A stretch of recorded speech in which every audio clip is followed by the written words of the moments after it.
हमारा जो विषय है वो ये है कि जब आपको मंजिल कहीं भी कोई मंजिल दिखाई ना दे, आप थक जाएं, हार जाएं, आपका मन परेशान हो जाए, तो आप क्या करें? मन विचलित ही होगा। इसलिए हमने ये आपके लिए ही वीडियो तैयार की है।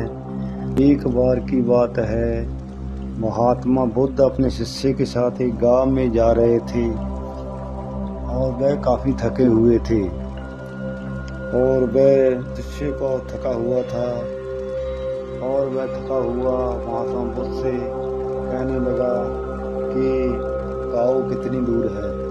महात्मा बुद्ध ने उसकी परेशानी दूर करने के लिए वह एक गांव में एक खेत में काम कर रहे बुजुर्ग के पास गए और उससे पूछा कि अगला गांव कितनी दूर है। और उस बूढ़े बुजुर्ग ने बताया कि आप घबराओ मत, ज़्यादा दूर नहीं है और तुम पहुंच जाओगे, केवल 2 मील आगे है। और महात्मा बुद्ध भी मुस्कुराए और वह बूढ़ा आदमी तभी चलते चलते ऐसे ही महात्मा बुद्ध को एक महिला बुजुर्ग मिली और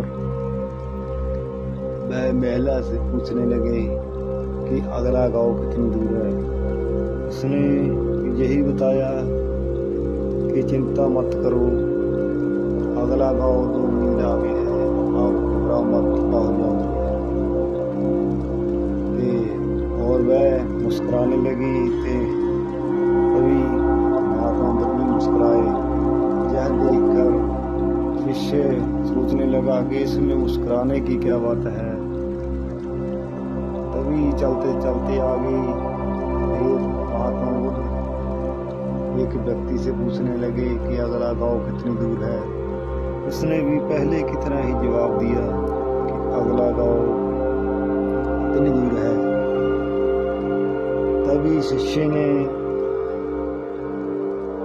निराश होकर बोला कि मैं थक गया हूँ और मैं आगे नहीं जाऊँगा।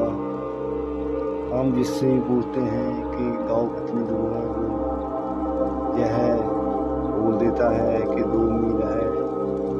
अब ये 2 मील ही नहीं आ रहा, ये 2 मील आते आते ही तो बहुत थक जाऊंगा मैं और ये 2 मील ही पूरे नहीं होंगे।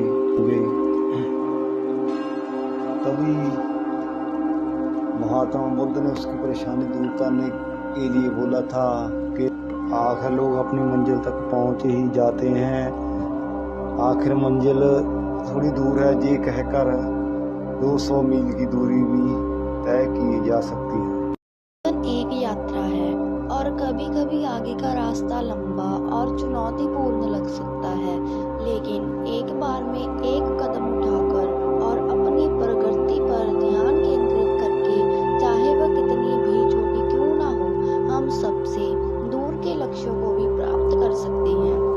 धैर्य और दृढ़ता के साथ आगे बढ़ते रहो। ये महत्वपूर्ण है ये जानते हुए कि हर कदम हमें उस स्थान के करीब ले जाता है जहां हम पहुंचना चाहते हैं। हार मत माने और दृढ़ता के साथ आगे बढ़ें। Thank you. अगर वीडियो अच्छी लगी हो तो लाइक कर देना।